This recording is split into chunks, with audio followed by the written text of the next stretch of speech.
사이다 무비튼. 이사간 여자에게 도둑을 맞았습니다. 사건의 발단은 한 통의 전화였어요. 전화의 발신인은 보험 대리점을 운영하고 있는 숙부였는데, 통화 내용을 요약하자면 가족보험을 다른 회사로 옮겨야 해서 해약할 테니 적립금을 지불해달라며 스스로를 대리인이라 칭하는 여성이 와 있다는 것이었어요. 친척이 대리점을 운영하고 있는 관계로 우리 가족은 보험과 관련된 건 모두 그 회사에 가입되어 있는데, 어쩐 일인지 자신을 대리인이라 소개한 여성이 우리 집에 생명보험을 해약하러 왔다는 거였어요. 당연히 그럴 계획도 없었던 데다 대리인을 세운 적도 없었기 때문에 뭔가 착오가 있는 게 아닐까요?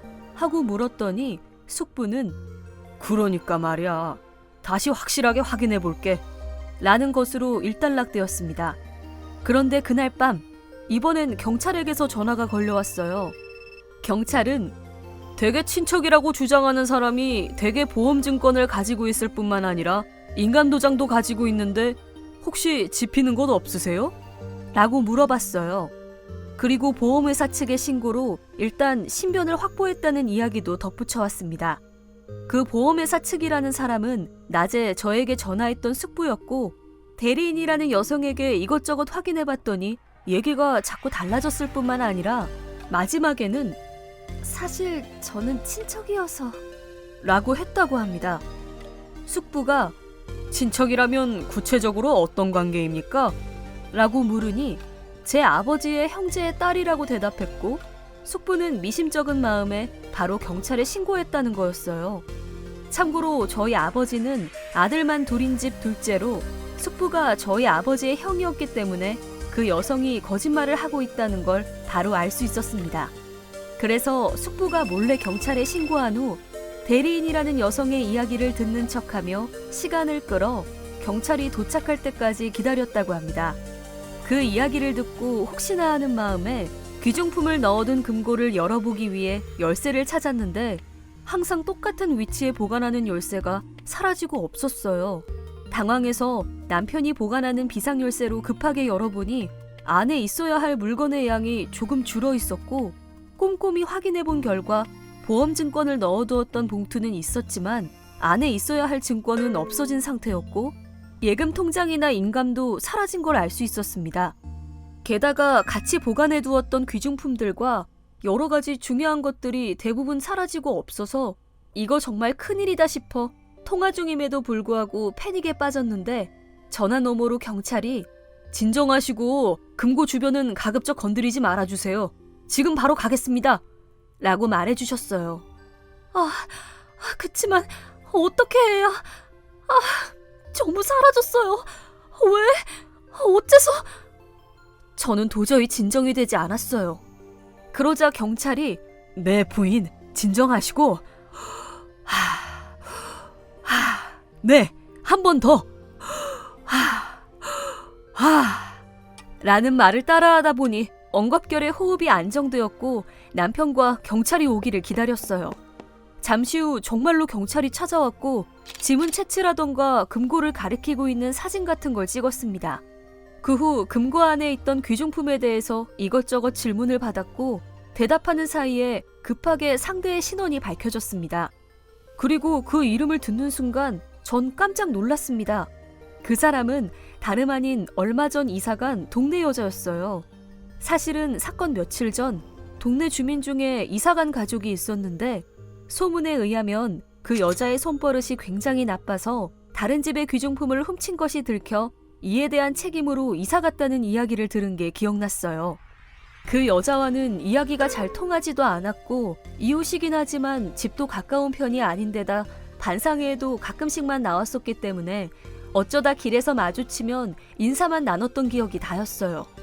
집안까지 들어온 것도 5손가락에 꼽을 정도고 마지막에 이사 간다고 인사하러 왔을 때도 현관에서 잠깐 이야기를 나눈 게 다여서 어느새? 하고 어안이 벙벙할 뿐이었습니다. 최종적으로 알게 된 사실은 이사간 여자가 일주일 전에 우리 집 금고를 열어 몰래 훔쳐간 것 같다는 거였어요. 그 이야기를 듣고 전 너무 소름이 끼쳤어요.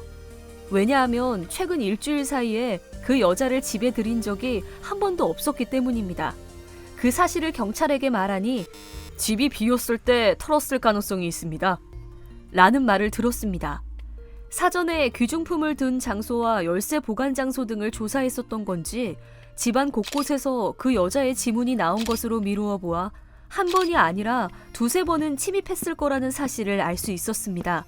지문은 방을 비롯해 저와 남편의 침실 장롱에까지 남아 있었고 집안을 구석구석 물색한 것 같다고 하더군요. 그리고 금고를 열어 귀중품을 손에 넣은 여자는 재빨리 통장에서 현금을 인출하러 가게 되고 은행의 모 지점에서 통장과 인감으로 돈을 인출하려 했지만 신분증 제시를 요구받았고 집에 두고 왔다는 핑계로 현금 인출 작전은 미수에 그쳤습니다.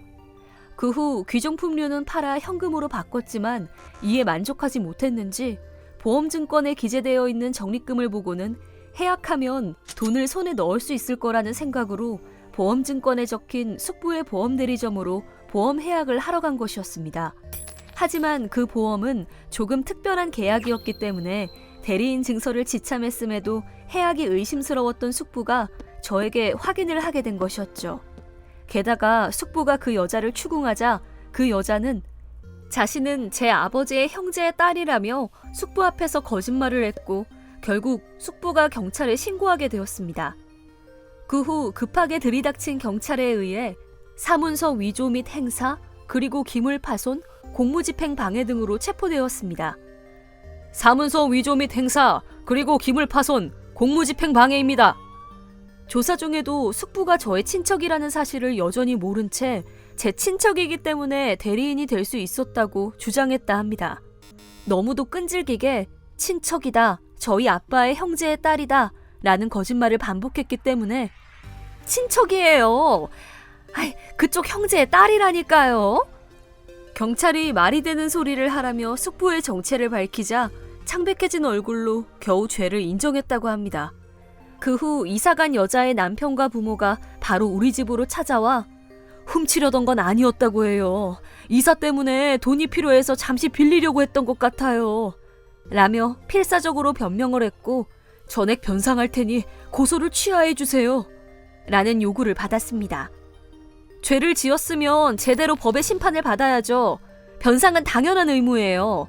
변상한다고 해서 저지른 죄를 없었던 일로 할 수는 없습니다. 라며 상대 측의 요구를 거절했어요. 그리고 고소는 취하하지 않았죠.